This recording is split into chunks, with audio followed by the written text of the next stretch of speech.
This week on BRC TV, we speak to a couple of apprentices who are now making their mark in the metropolitan ranks. But first, we go behind the scenes with the voice of the Brisbane Racing Club, David Fowler.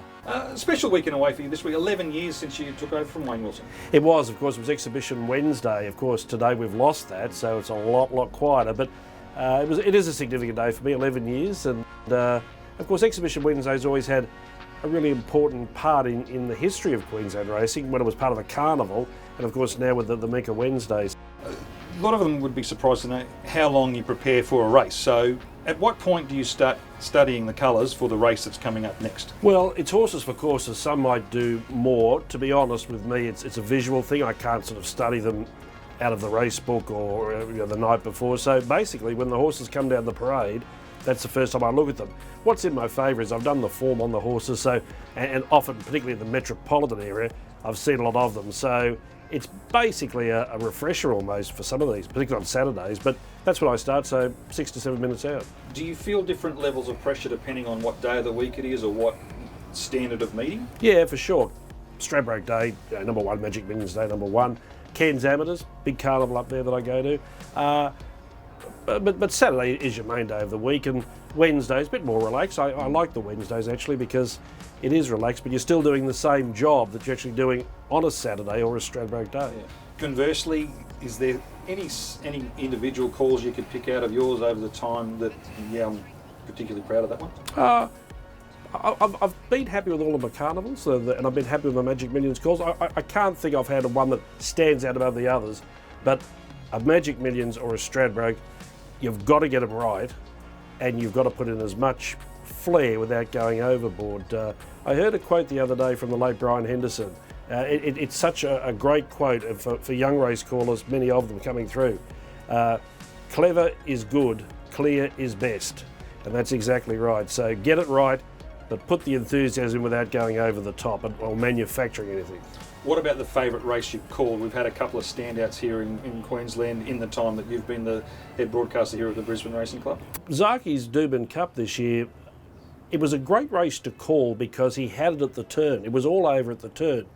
And as long as you made sure you mentioned, say, second, third or fourth, you could get into the theatre. You could develop the theatre yourself. There wasn't any horse coming from left or right or whatever.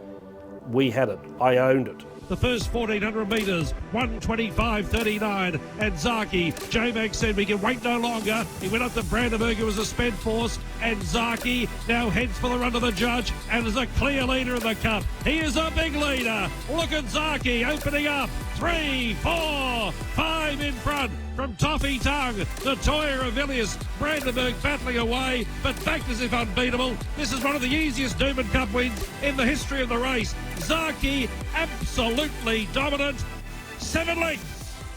And I felt I owned it well. And I'm not being arrogant or bragging, but I was very happy with that call. And I said he's won by 7 lengths. I got the margin right. I couldn't get incentivised margin right. Never ever got it right. Always erred on the side of caution, but Zaki's when I got it, so that's one that does stand out in recent times anyway. Having said you got the incentivised margins incorrect, which is not hard to do, I thought your Tattersalls Cup call was quite brilliant because you were able to deviate from the race, weren't you, because it was all over?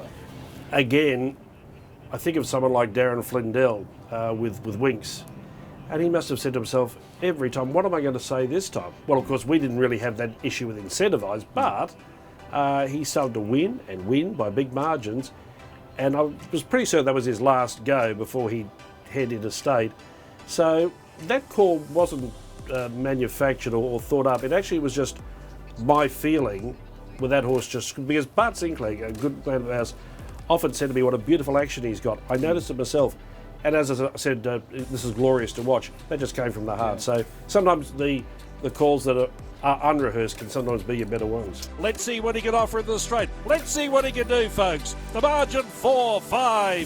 From in second position, Mirage Dancer, then Roma Cash. Southern France just battling away, then Savvy Oak. They've got 200 metres left to run and incentivise. He is a mile in front. This is absolutely glorious to watch, ladies and gentlemen. I don't know where it will end, but we know it began in the Brisbane winter of 2021. I'll try and get the margin right, 10.5.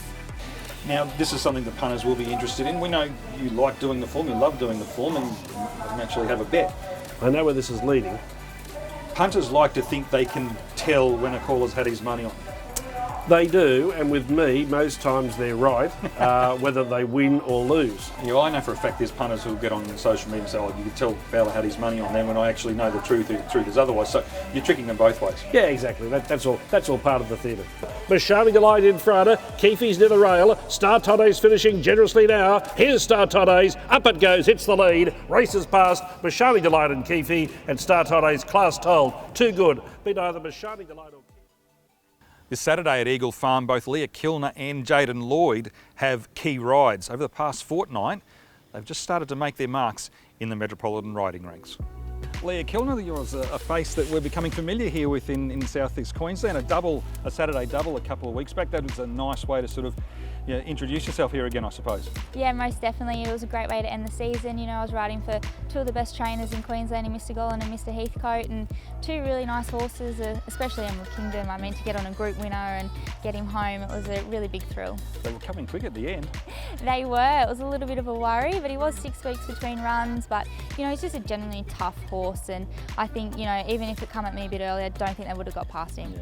Tell us what your plans are now that you're sort of having a red hot go here in Brisbane. Yes, I'd really like to establish myself here, you know, so just on the second week of my 2-week trial with Mr. Heathcote, and hopefully we're going to a 3-month loan after that. Everything's going great.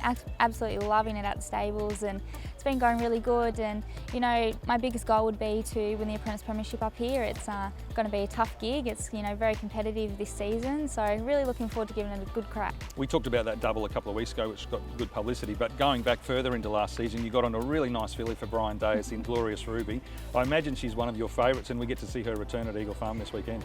Absolutely. You know, she's just been a fantastic horse to me, and I can't, you know, thank Brian and Nikki enough for their support giving me. Like, the races I've won on her have been non-claiming, so, you know, they didn't have to put me on, but they did. And, you know, she's just been a big thing in my career, and she's helped me a lot, and I can't wait to get back aboard her this weekend.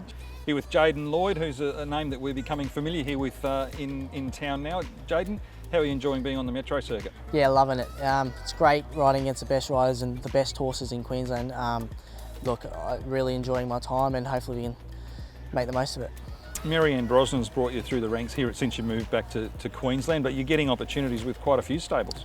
Yeah, look, I'm quite lucky with Mary. She lets me ride outside track work and that, so I come down to Brisbane every Thursday and ride for Chris Anderson, Tony Go and the lot. So, she's a great boss to me, and I'm very thankful for the opportunity. You speak of Chris Anderson and Tony Golling. You've got nice rides for them on Saturday. You ride Profit for Chris. Yeah, look, he's a pretty classy horse. He looks to get in very nicely with the weights, and looks a very winnable race for him. And Royal Hale, he went well enough first up with your 3 kilo claim. He's well placed there on Saturday for Tony Gollan as well. Yeah, every Tony Gollan runner is going to be in the money, you know, so they're very well prepared, and he's got a nice gate, so I'm sure he'll be thereabouts. Well, Bart, at the start of the season, everyone was talking about Kyle Wilson-Taylor being the apprentice most likely to win the Metropolitan Premiership this year. But as we've seen in recent weeks, both Leah Kilner and Jaden Lloyd's making their mark. Making great progress, both of them, particularly Jaden Lloyd. I've noticed he's really vigorous at the finish, and he's getting his act together. And while he's got that 3 kilo claim, he's going to really get a lot of good rides at the Metropolitan meetings. I thought it was a brave ride on Acrobatic on Wednesday to stick to his guns on the inside there. You're singing his praises there, so you must be tipping one that he's on Saturday. Yeah, I like Royal Hale race 8. He's second up here. His first up run was solid. It was dominated by the leaders, and I felt that he battled on well. Nice weight drop here, and he's got a good second up record. I think he's the best bet of the day. Race 3, Sophia, I don't think she's any world beater, but this is a winnable race, and I think it's a bit easier class than she met last time. She was only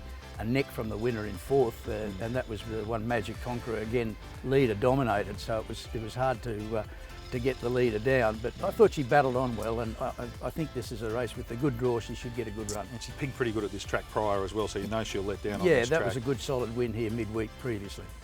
Steve Tregay's team has been flying. Champagne Arnie will go around pretty skinny odds again on Saturday, but you're going to bet around her. Well, I'm not saying she can't win, but I just think at odds, Spanish Point's got a good chance. Winner track and distance here last start at a midweek meeting, and I think he'll get a good run. She may get into the wrong spot off 11 gate. Well, I'm happy for your first 2 to win, but I hope you're wrong there, because I'm pretty keen on Champagne Arnie. But good luck anyway, Bart. Thanks, Nate.